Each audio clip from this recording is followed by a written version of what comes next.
அனைத்து இந்திய அண்ணா திராவிட முன்னேற்ற கழகத்தின் தலைவியாக, இந்திய தேசத்தின் தலைவியாக, நாளைய பிரதமராக, தமிழ்நாட்டு முதல் பெண் பிரதமராக, தமிழ் பேசக்கூடிய பெண்ணாக என்னுடைய இலக்கு அனைத்து மக்களுக்கும் முறையாக சமமான இலவசமான கல்வி, இலவசமான மருத்துவத்தை கொண்டு போய் சேர்க்கப்பட வேண்டும்.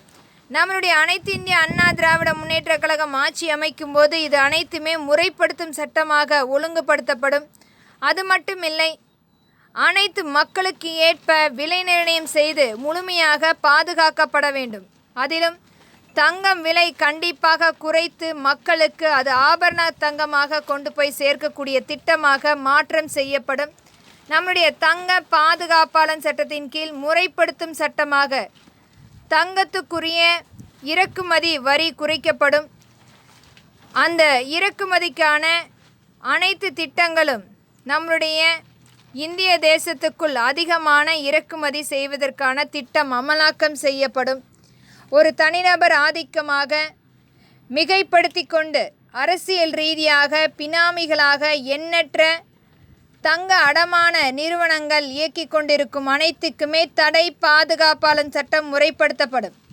இதனால் இந்த கடந்த 10 ஆண்டுகளில் தங்க கடன், அடமான கடனை வைத்து நிறுவனங்களாக பினாமிகளாக இயக்கிக் கொண்டிருக்கும் இந்த திருநங்கை திராவிட முன்னேற்ற கழகம் கண்டிப்பாக அரசால் ஒரு நாள் தண்டிக்கப்படுவார்கள்.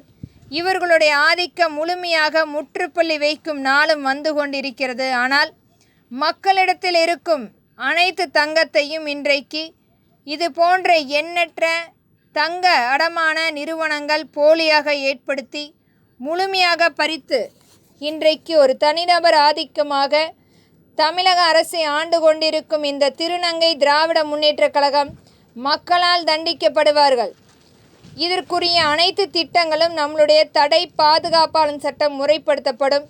அது மட்டுமில்லை, ஒரு தனிநபர் ஆதிக்கமாக அனைத்துக்குமே முற்றுப்புள்ளி வைக்கும் வகையில் இந்த தங்கத்துக்குரிய விலை நிர்ணயம் மற்றும் செய்கூலி சேதாரம் அனைத்துமே அரசாங்கம் தீர்மானிக்கும்.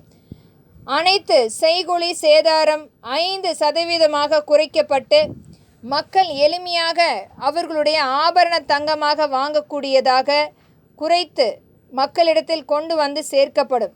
இதனால் அனைத்து மக்களும் அவர்களுக்குரிய அந்த ஆபரண தங்கமாக அணிய ஒரு நல்ல வாய்ப்பை ஏற்படுத்தி தரப்படும். இதனால் மக்களுக்குரிய அந்த தங்கத்துக்குரிய காப்பீடு நிர்ணயம் செய்து தரப்படும். இனி வரும் காலங்களில் தங்கத்தை விற்பதற்கும் வாங்குவதற்கும் நம்மளுடைய அரசாங்கம் காப்பீடு எடுக்கக்கூடிய கட்டாய சட்டம் ஏற்படுத்தி தரப்படும். இதனால் முறைகேடான இன்றைக்கும் பிளாக் மார்க்கெட்டாக இந்த தங்கம் புழங்கிக் கொண்டிருக்கும் அனைத்துக்கும் தடை பாதுகாப்பாளர் சட்டம் முறைப்படுத்தும் சட்டமாக காப்பீடு நிறுவனம் அங்கீகாரம் இல்லாமல் இந்த தங்கத்தை விற்பதற்கோ அல்லது வாங்குவதற்கோ தடை பாதுகாப்பாளர் சட்டம் முறைப்படுத்தப்படும் என்பதை திறன்பட வலியுறுத்துகிறேன். நன்றி.